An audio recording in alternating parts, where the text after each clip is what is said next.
alamin. Assalamualaikum warahmatullahi wabarakatuh. Sampurasun wargi dulur baraya sadayana tepang dangudi sareng sim kuring Mang Ian kidemang gunung halu tea geningannya anu manis anu kembot dina acara anu maneh nyaeta dongeng Sunda, dongeng zaman kiwari ala kiwari nu nyarioskeun lalakon kahirupan mangsa bihari atanapi kabaheulaan. Kumaha dararamang pala wargi sadayana atuh mugi aya dina ginanjar kawilujengan rahayu berkah salamet amin ya Allah ya robbal alamin. Dina waktos ieu sim kuring sejaneraskeun hanca anu katunda dina pedaran dongeng anu judulna Jatina Kaheman bagian ka-10. Itu bagian panungtungnya namakeun ieu teh palawari dongeng nama singkat mung 10 episode. Tapi pamugia 10 episode ieu sing janten hiji alur carita nu kahartos ku urang sadayananya nu jelas aya hikmah dina satiap lalakon satiap perjalanannya aya pulunganeun urang gitu. Dah ya di mana urang boga hiji kahormatan dina kahirupan engke teh bakal nurun ka anak teh kitu nya. Tak urang mah ulah ngagul-ngagul turunan tapi ngagul-ngagul tanjakan urang anu kudu ngamimitian lalakon teh supaya bisa diturunkeun ke anak urang. Ieu mah ngagul-ngagul turunan hade we urang turunan si A si B si C ai urang teu jadi tanjakan ke anak incu urang cuma tak kitu teu mikir kitu nya. Kumaha tu salajengna ilalakon Sopyan teh siga drakor wae nya ieu mah ternyata Sopyan teh CO CO urang ngapalan PCO ulah ka mana-mana tetep manco di channel YouTube-na Dongeng Sunda Mang Ian. Namun satacana dilajeng kadi ulah hilap nu tacan subscribe kana YouTube-na Dongeng Sunda Mang Ian mangga di subscribe heula supados tiasa kenging notifikasi kanggo satiap jajar carita nu salajengna oge nu sanesna anu parantos subscribe sim kuring ngahaturkeun deui nuhun laksa ketika bingahan atuh mugia sing tiasa janten rencang nu ngahibur ka palawargi sadayananya kanggo ibu-ibu bari masaknya segegerohna bari ngarumpina jeung ibu-ibu ngobrolkeun di ibu-ibunya kanggo bapak-bapaknya anu ngariung jeung bapak-bapak deui bari nyikopi ngobrolkeun ibu-ibu nu gademol. Nah, oge di padamelanana di tempat konveksi bari ngajait motong ngobrasna di tempat cukur di pasar di pabrik di kantor di perjalanan bari nyupirannya pokona mah kum kadulur-dulur anu aya di lemur barayan wae di kota oge di pangumbaraan kumargi teu sakedik wargi urang wae di luar daerah bahkan di luar negeri sok mararanco dina pedaran Dongeng Sunda Mang Ian teh janten landung katineung cenah nya. Oge ulah hilap di like di komen sareng di share linkna nya ulah di skip pokona mah iklananya sareng kumargi sim kuring madang dongengna sanes dina radio nya anu tangtosna teh aya sponsor aya iklan aya gaji da ieu mah parodi eta-eta ngamumule seni budaya basa Sunda khusus dina widang dongeng Sunda versi sim kuring mata ulah dibandingkeun sareng para pendongeng nu sanesna nya da ai sim kuring mah parodi nu sanes mah serius ngadongeng teh abi mah ngacapruk kitu nya. Sakali deui ulah kirang-kirang hapunten tina samudaya kakirangan sim kuring dina medar caritanya kedah dimaklum kieu versi sim kuring. Supados teu nyangkolong tinggana waktos hayu urang sami-sami ngalajengkeun ieu lalakon Sopyan dina judul Jatina Kaheman bagian anu ka-10 anu terakhir. Mangga kaparayun sadayana wilujeng ngadangkeun prung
Dina hiji waktu Sopyan jeung indungna aya di dayeuh Bandung dibuminagan Haji Darmadi, kadinyana dibarengan ku Mang Sahdi jeung garwana nyaeta Bi Arum.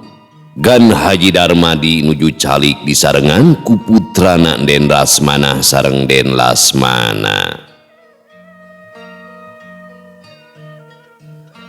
Geus nincak mangsana ieu teh aceuk. Kuring teh arek ngaguar hiji pasualan anu aya pakuat pakaitna jeung kilanceuk nyaeta Kang Barmana. Nu araya di dieu mugi asing jadi saksi, pon kitu deui ka para putra kuring kudu sargep ngarah ka harti. Kitu kasauran Gan Haji Darmadi nyariosna liren heula bet siga aya nu diemutan. Namun tekung silami anjeuna neraskeun deui cumariosna. Sabenerna kontrak Ciganitri teh bogana kilanceuk nyaeta Kang Barmana. Mangsa harita abah sepuh sata acan ngantunkeun teh tos wasiat guar waris kanggo putra-putrana. Kabeneran budakna teh ukur dua nyaeta kuring jeung Kang Barmana. Heunajan teu kasaksi ku jinisna tapi wasiat teh kasaksen ku pihak anu wajib. Nu hartina najan anu kawaris geus ilang daya di kieuna, tapi di mana boga turunan sarta puguh jujutanana geus pasti turun katurunanana. Kitu pisan anu kajadian teh. Kilanceuk geus tilar dunia geus pasti warisanana teh bakal dibikeun ka Jang Sopyan. Tah kitu aceuk kuring mah ukur Darma nepikeun. Kitu kasauran Gan Haji Darmadi ngeceskeun kayaan anu saleresna saperkawis guar waris ti sepuhna. Kahartos ku aceuk Rai, namun aceuk mah moal tiasa mutuskeun kumaha-kumahana. Sabab aceuk mah ukur Darma katalian anu gaduh hak mah lintang tipun anak. Walon Bu Sumarni nyerenkeun sapinuhna ka anakna nyaeta Sopyan. Kaharti ku kuring aceuk. Nya ayeuna mah kuring rek nalek we ka jinisna. Cik kumaha pamadegan hidup Jang Sopyan? Gan Haji Darmadi teras bae nale ka Sopyan. Abdi mah sejang ngiringan kumaha saena bae juragan. Walon Sopyan pondok. Is ulah nyebut juragan atuh, cukup bae Mang Haji gitu.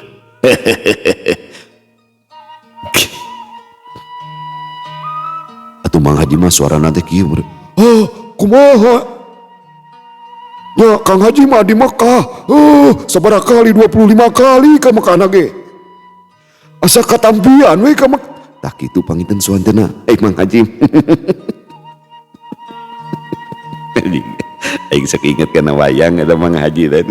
Nun hoghag jeung si Cepot.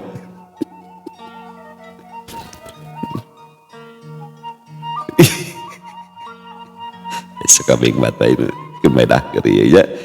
Tambah Mang Haji wayang. Ngalah maung deh.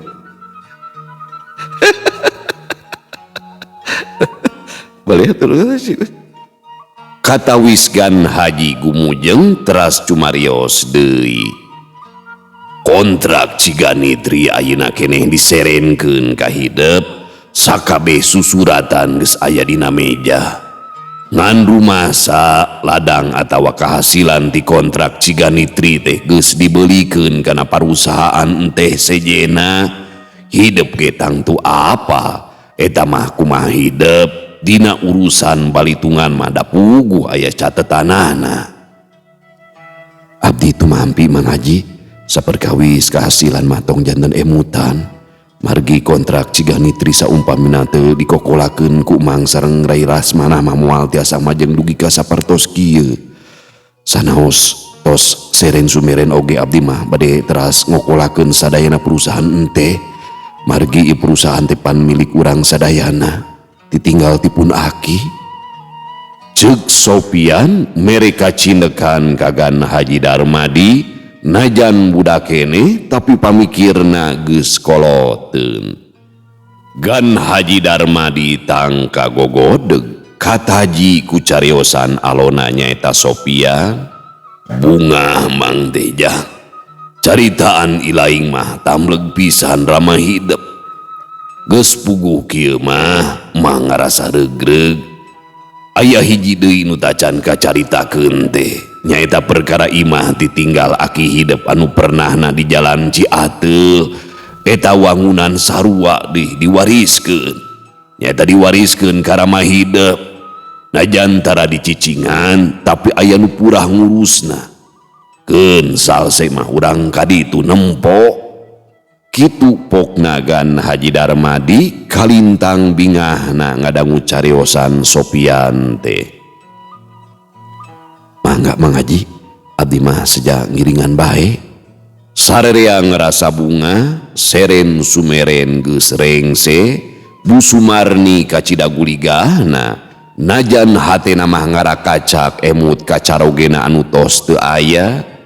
Sakabeh susuratan dibikeun ka Sopian sarta harita keneh diteken ku Sopian. Den rasmanah uplek ngobrol sareng kapirai. Tidak dikawin yang nenos mana makaning demplon sagulis curuluk panu dicoba bodas ka demol. Bang. Ing dulur terbalik.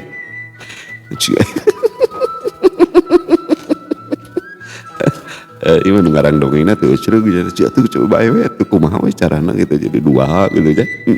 Nyalakeun ngarang. Sesuai keinginan penonton. Waalaikumsalam. Atukeun bae teh nyanung dina kira teh dina dongeng urang teh. Den aing Den rasmanah uplek ngobrol sareng kapirakana Sopian katinggal pamunteuna bear marah mai awahing kubinga.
Beja ngeunaan Sopian geus sumebar ka Balarea utama nama dikontrak Ciganitri.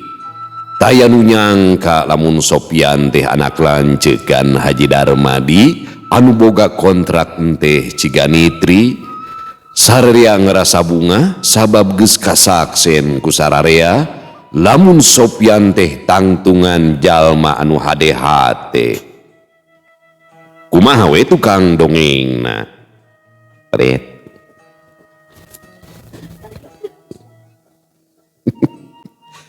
Kumaha we tukang ngadongengna? Pret gitu ya.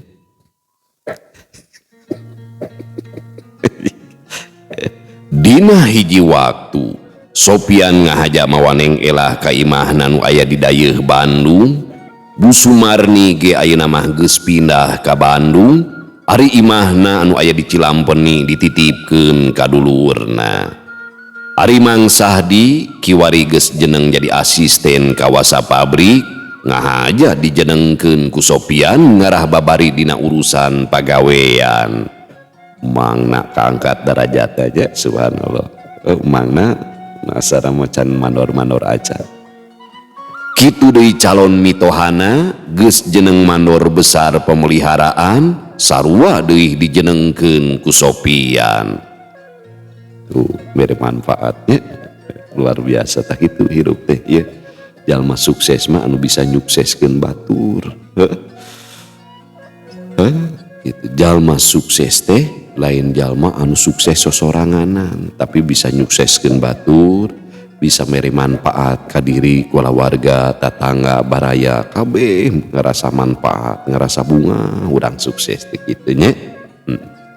Lain kalau ka agule nemong-nemong duit ka batur. Di lingkungan jalma-jalma nu sarusa eta teh teu sreug.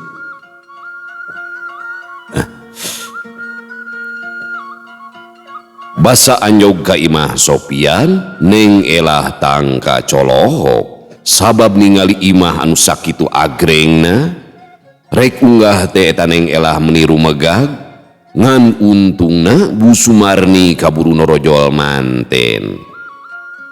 Buat kadi jingjing senal lagi ku neng elah. Kabaya, oh imah siga istana atau imah kawasa pabrik. Imah siga istana. Biasana kan di lemur nih elah teh tukang dagang pinang. Sangka calon salakina teh. CEO. Iap ka jero nyai, lain ngajanteng ditepas ieu teh. Eta senala ulah dijingjing kitu.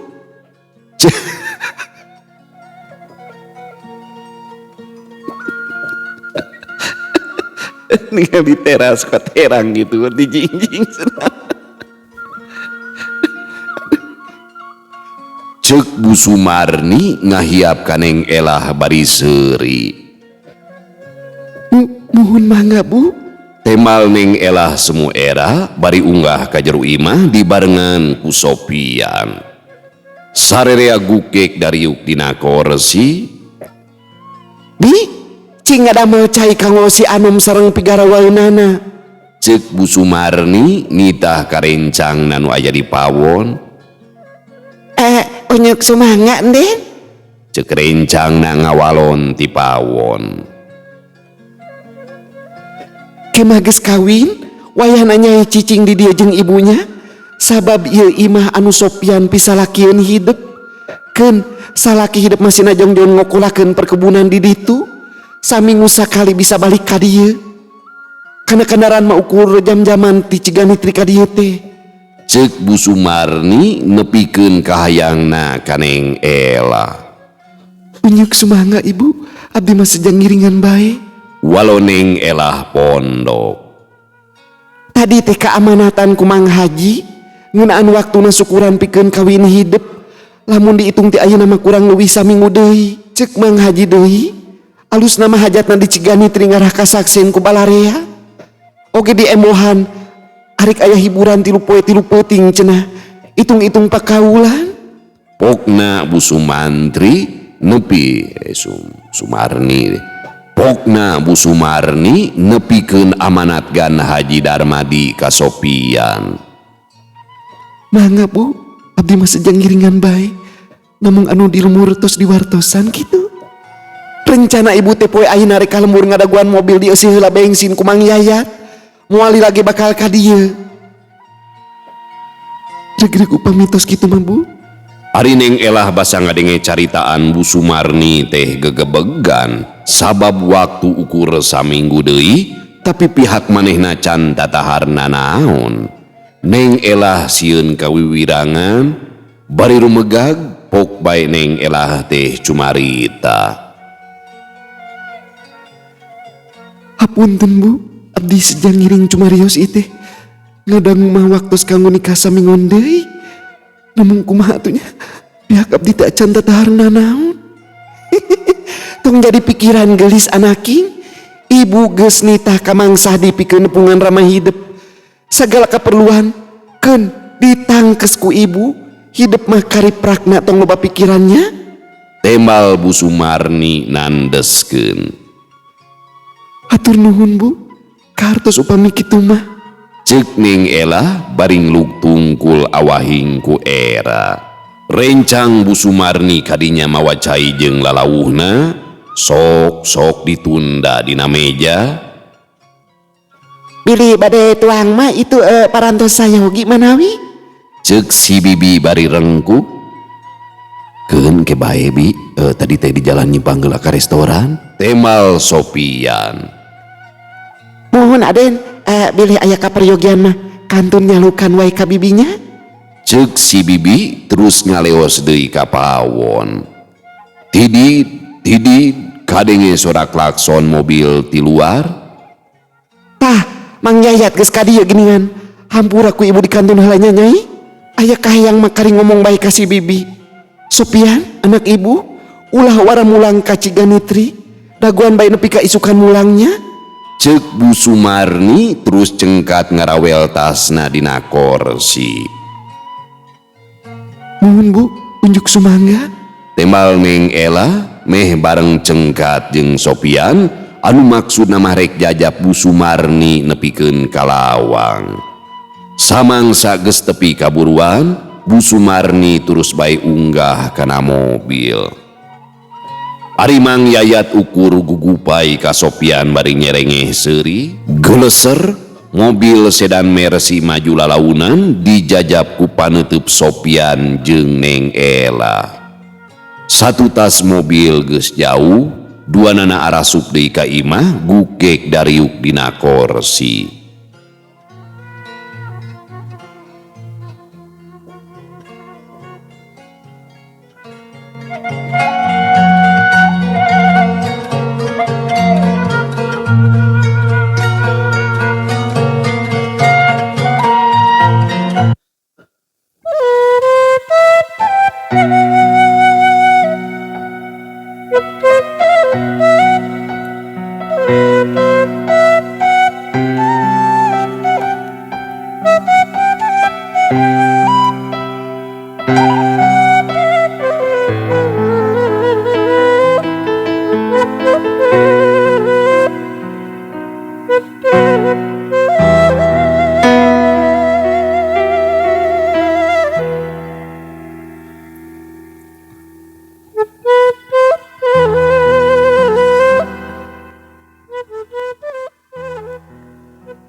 Abdi mah janten isinkan.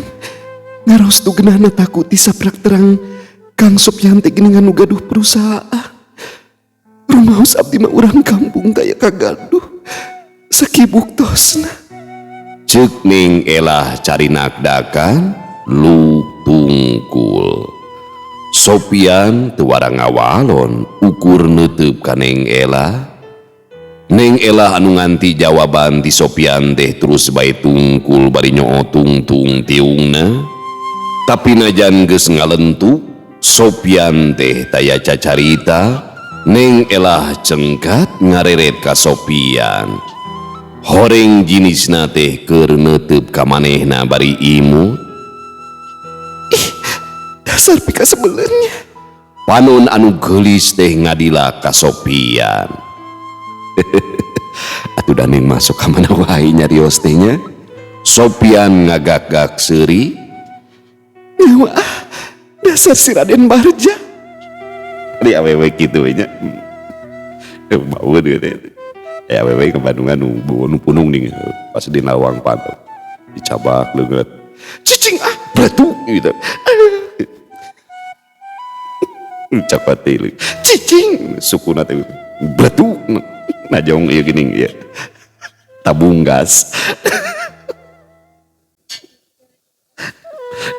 Punung teh kitu dikit.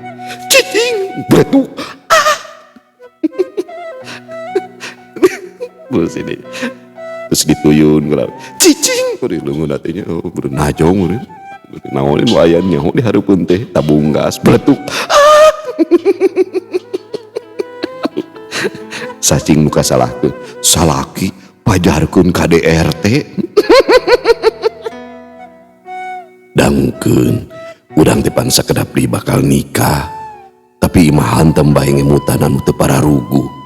Upami kitu mah moal aya tungtungna. Ngadengi caritaan Sopyan teh Neng Elah teu cumarita deui. Mun seug dipikir mah aya benerna, teu kudu mikiran anu teu parugu. Mata kieu ge meureunan geus jadi milik diri bagja awak papasten ti pangeran. Ngan teu lila Neng Elah cumarita. Kieu Kang, saur ibu urang nikah teh saminggon deui. Namun abdi masih kene amongan sareng engkang. Sakedana abdi teh dipingit di bumi teu kengeng liar. Nya kantun lebet ka kamar we atuh ngerem anjeun ka ditu. Tuhnya, pika sebelen Kang mah. Ceuk Neng Elah cengkat terus ngarontok ka Sopyan. Awakna Sopyan beak dicocoan ku Neng Elah.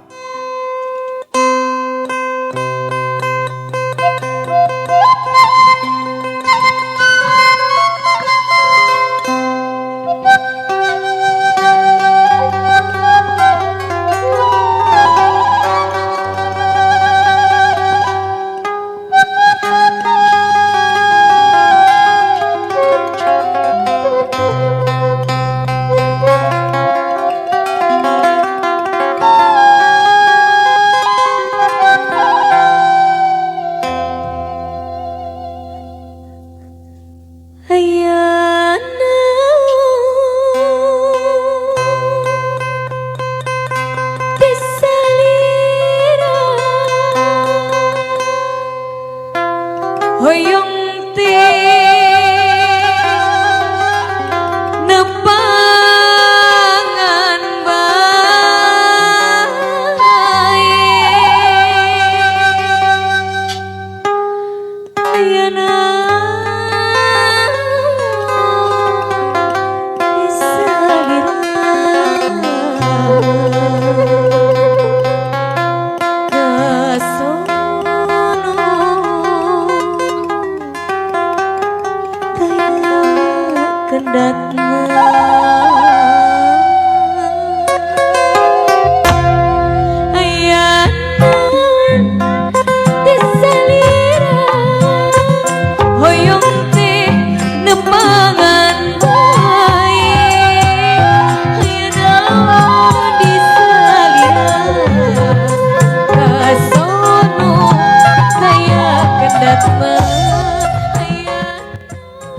Sora degung ngagalindeng minangka panganteur kanu rek oleng panganten. Jalma-jalma pagaliwota teu sirikna minuhan rohangan kantor pabrik. Dina poe ieu pisan Sopyan Natakusumah jeung Neng Elah Sulastri jatuh kerami ngahiji dina tatali anu suci. Hajatna teu di imah Mang Tajudin tapi di rohang kantor pabrik. Kahijina mah ngarah laluasa jeung berenah keur tempat parkir. Kusabab anu datang teh geus pasti bakal kacida lobana. Sokomo Sopyan ayeuna geus jadi kawasa anu miboga kontrak Ciganitri.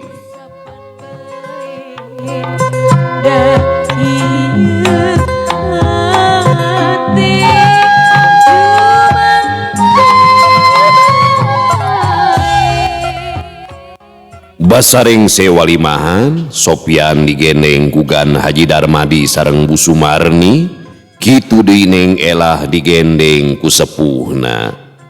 Para tatamu mimiti rabul ngawilujengkeun ka panganten katut ka para sepuhna. Urang kontrak Ciganitri teu sirikna tumplek daratang ka pabrik, sarerea ngarasa bungah jeung bagja. Hoyong si gerak kasoran, hoyong si gerak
Alhamdulillah para wargi sadayana ring seoge pedaran dongengnya jatina kaheman bagian anu ka-10 ya sanao singkat 10 episode tapi alur caritananya kahartos gitu ya. Gambaran kehidupan mapan gitu nu penting mah urang tetap ngalir dina kehidupan mah nya ulah ngeluh.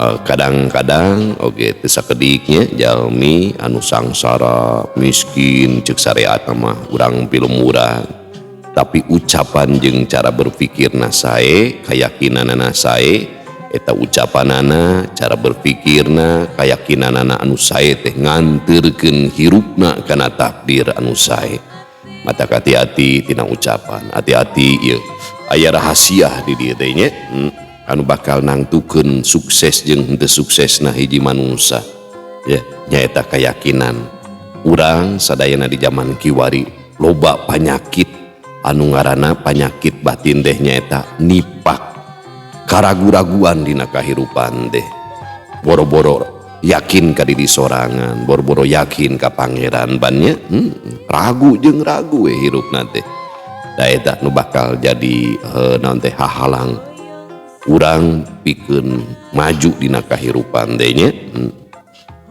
wiridan teh sae diulang-ulang komo kalimah-kalimah nu agung anu mulia anu sae bakal ngabuka alam kahirupan dalang segau ibu urang nya aku kituna hayu urang diajar boga kayakinan anu hade diajar boga cara berpikir anu hade diajar ucapan-ucapan anu hadenya sakirana ucapan urang tepi hadeun kalau ngomongkeun ai batur kagorengan batur leuwih hade cicing sabab teu saeutik loba jelema ngomongkeun ai batur eta kuminang-minangna diomongkeun teh jadi medan energi dina hirupna tanpa sadar manehna ge dianterkeun kana laku lampah anu sok biasa diomongkeun tina ai batur teh nya kitu tah urang ngomongkeun si A teu sangka si eta mah salingkuh si eta teu sangka salah kitu sok kaalaman teh nya daripada kita mending sarekeun nya moal balik obrolkeun hade-hade nya komo umur urang sok 40 tahun mah kade pisan nya jaga pergaulan geus 40 tahun mah kudu selektif gaul teh teangan jalma-jalma anu sakur-sakur obrolanana tingkahna teh mawa eling ka pangeran ya sakirana jalma anu matak rudet matak ngajauhkeun urang kana eling ka pangeran mah jauhkeun da dunia mah bakal ditinggalkeun bakal sok sakumaha beungar ditinggalkeun tapi umur 40 tahun teangan majelis teangan sobat-sobat anu obrolanana teh ngajak urang eling ka pangeran ngajak supaya akhlak urang hade ya teu loba ngobrolkeun ai batur tidinya bakal jadi upaya urang bakal manggihan anu disebut husnul khotimah jadi teu kitu wae husnul khotimah teh nya aya upaya para wargi sadayana sakirana teu sanggup ngomong nu hade leuwih hade cicing tawas sarekeun wae nya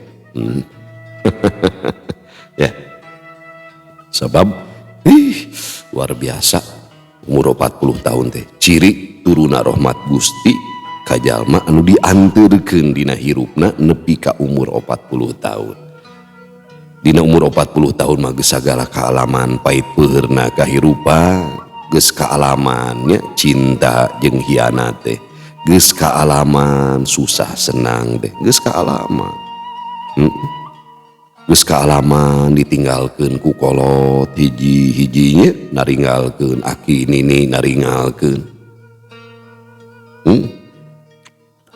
gitu ulah hayo we ngaberung hawa nafsu syahwatnya mulai dikurangan gitu hal-hal matak naon teh hawa nafsu urang beuki jalinger teh ya diajar wiri diajar urang teh nyaring peuting gitu diajar boga rahasia antar pribadi urang jeung Gusti urangnya pangeran urang rahasia eta teh kan jual diri urang nu ngarasakeun da urang balik meninggalkeun alam dunia saha anu bakal maturan anak pamajikan henteu cing boga rahasia sing boga wiridnya rahasia matak dina sebagian ahli wirid mageningan aya zikir sir zikir rahasia antara hiji pribadi sareng Gustina ya, yuk urang diajar sasarangan wasilahna setiap carita dongeng sehingga jantenkeun pepeling kanggo urang sadayananya moal aya nu bakal maturan kecuali amal urang sorangan lain pamajikan nu bakal maturan tapi amal urang salila ngamuliakeun salila ngajaga salila ngabimbing nu jadi pamajikan salila ngabungahkeun nya ucara anu hak anu bener ulah peda hayang ngabungahkeun pamajikan teh belaan urang dengan harta nu teu halal tungtungna naon cilaka sabab nalika dina harta urang kacampuran hal-hal nu subhat nu haram maka amal perbuatan pikiran HTG bakal mawa condong karena hal nu goreng budak-budak kurang beredegongnya pokoknya mah harengheng imah teh komo nya lamun di imah urang pinuh ku barang-barang harta nu riba dia usaha urang aya ribana urang make jalan riba harengheng matak betah jin kafir di imah teh nya lain cek kodam tanya laku lampah urang teh resep kana riba atawa henteu lamun resep kana riba tah hodamna jin kafir unggul harengheng di imah teh panas pipasiaeun loba masalah gitu kareke duit aya geus leungit teuy da garering nya keluarga teh gitu pugu-pugu der parasea begitu barang-barang nu haramanya siga jalma nu kasurupan ban kitu gambaran dina Al-Qur'an oge nya sahawae jalma anu nyokot riba hirupna teh bakal seperti jalma nu edan jalma nu kasurupan kebayang perketin ke urang nya ayo we ulang-ulang nya mikiran bayareun ka Bang Emok gitu pala wargi sadayana nya udah mau di Hongkong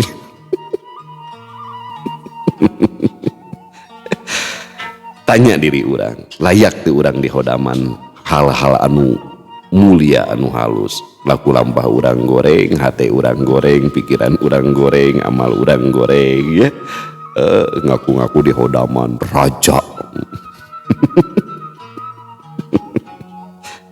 ente mikir ayo cek kodam hirup gede waduh ayang di hodaman hodam malaikat ayo nu dilalajoan teh gitunya nuker papuket luhureun kasur mikir sia teh